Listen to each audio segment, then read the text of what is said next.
waa maasantiina khiyaale ku soo dhawaada heerta xeebaha ugu qurux badan adduunka waa tanaa daawo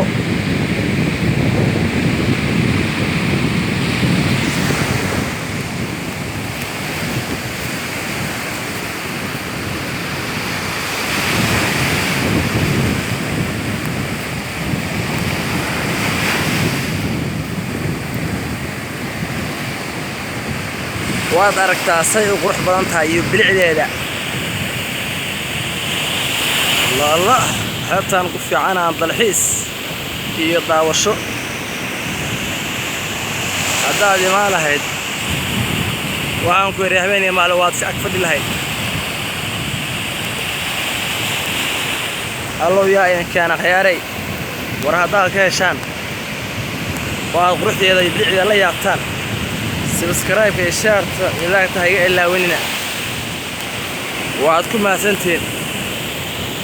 وعكلا كقرح بدن waa in sawada hadii aad caawisan warkuna waa intaas iyo warkalo xiga arki doontaa